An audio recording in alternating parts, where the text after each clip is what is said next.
Perkenalkan, nama saya Miranda Mehan Rebecca Sianturi dari kelas D5 dengan NIM 2351203071111039. Di sini saya akan menjelaskan tentang jenis-jenis disabilitas. Yang pertama ada disabilitas keberbakatan. Nah, dengan keberbakatan ini bukan hanya IQ yang di atas 130, tetapi menurut konsep tiga cincin Renzulli, anak berbakat memiliki irisan dari tiga hal. Yang pertama, kemampuan di atas rata-rata. Yang kedua, kreativitas tinggi. Dan yang ketiga, ada komitmen kuat pada tugas. Pendidikan mereka tidak bisa standar, mereka membutuhkan program akselerasi, pengayaan, atau kurikulum berdiferensiasi agar potensinya tidak mati karena mereka mengalami kebosanan. Selanjutnya ada learning abilities. Learning abilities itu kesulitan belajar secara spesifik. Nah, anak-anak ini cerdas tapi punya hambatan neurologis dalam memproses informasi. Ada tiga tipe utama yaitu disleksia, kesulitan memproses bahasa tulisan dan membaca. Yang kedua ada disgrafia, itu kesulitan motorik menulis dan menuangkan ide. Setelah diskalkusia, kesulitan memahami konsep angka. Hambatan ini bersifat intrinsik dan secara pusat, bukan karena malas atau karena kurang diajar. Selanjutnya ada jenis disabilitas tunalaras. Nah, ini memiliki definisi respon emosi atau perilaku ekstrem, konsisten di sekolah dan di rumah atau di lingkungan lainnya, tidak mempan terhadap intervensi biasa. Nah, membaginya itu ada dua, yaitu tipe eksternal, yaitu agresif, merusak, impulsif, menentang aturan, dia seperti gangguan perilaku lah. Nah, yang kedua ada tipe internal, itu ada cemas, depresi, menarik diri, ketakutan berlebih. Nah, itu lebih ke gangguan afektifnya. Nah, intervensi yang dapat dilakukan itu ada modifikasi perilaku, manajemen lingkungan, dan juga psikologi intensif. Yang ketiga ada, yang keempat ada tunarungu. Nah, di tunarungu ini bisa penting untuk dibedakan terlebih dahulu antara dia deaf, tuli berat, dan hear of hearing, kurang dengar. Waktu terjadi juga krusial. Jika terjadi prelingual belum bisa bicara, dampak bahasanya menjadi sangat besar dibanding postlingual. Eh, Kunci pendidikan dari tunarungu sendiri ini ada komunikasi visual. Jadi gunakan bahasa isyarat. Pastikan wajah Anda terlihat jelas untuk lip reading dan kurangi kebisikan kelas.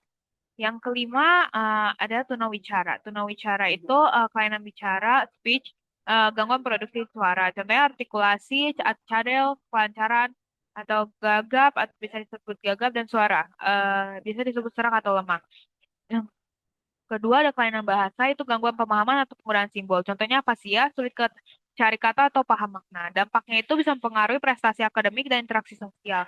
Penyebabnya itu bisa terjadi eh, melalui sentral, yaitu saraf pusat atau otak, atau perifer, audiocap atau pendengaran. Yang keenam ada tunadaksa. Tunadaksa ini gangguan fisik, bisa karena neuromotor, kerusakan seperti cerebral palsy atau ortopedik, kerusakan tulang atau otak. Fokus pendidikannya di sekolah bukan pada penyembuhan medisnya, tetapi pada aksesibilitasnya. Nah, untuk tunadaksa ini kita dapat menyediakan lingkungan yang inklusif seperti menyediakan rem, pintu lebar, dan alat bantu agar mereka bisa mandiri dan mobilitasnya dimudahkan. Yang ketujuh itu ADHD dan ADHD.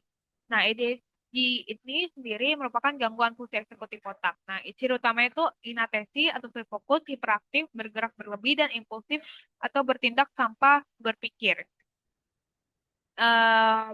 Manusia awam sering salah mengira ini hanya soal anak yang tidak bisa diam, tetapi intinya adalah kesulitan mengontrol diri. Kemudian ASD itu hambatan komunikasi sosial.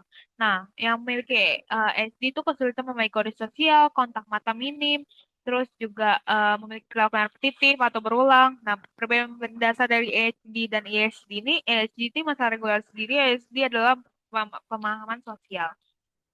Selanjutnya ada terdapat tunanetra.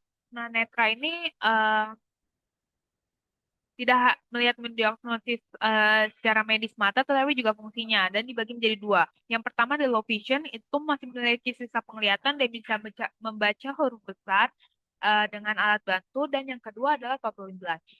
Strategi pendidikannya dari tunanetra ini sendiri itu memaksimalkan indera lainnya, seperti menggunakan braille atau screen reader, Terus juga mereka memiliki OM, orientasi dan mobilitas. Baik, di sini merupakan jenis disabilitas yang terakhir, yaitu disabilitas intelektual, yaitu keterbatasan signifikan pada fungsi intelektual dan perilaku adaptif yang muncul sebelum usia 2. Kriteria diagnosanya itu skor IQ di bawah 70, dua standar deviasi di bawah rata-rata, hambatan perilaku adaptif secara konseptual, sosial, praktis. Dan fokus pendidikannya itu ke functional skills-nya, keterampilan hidup sehari-harinya agar mereka lebih mandiri.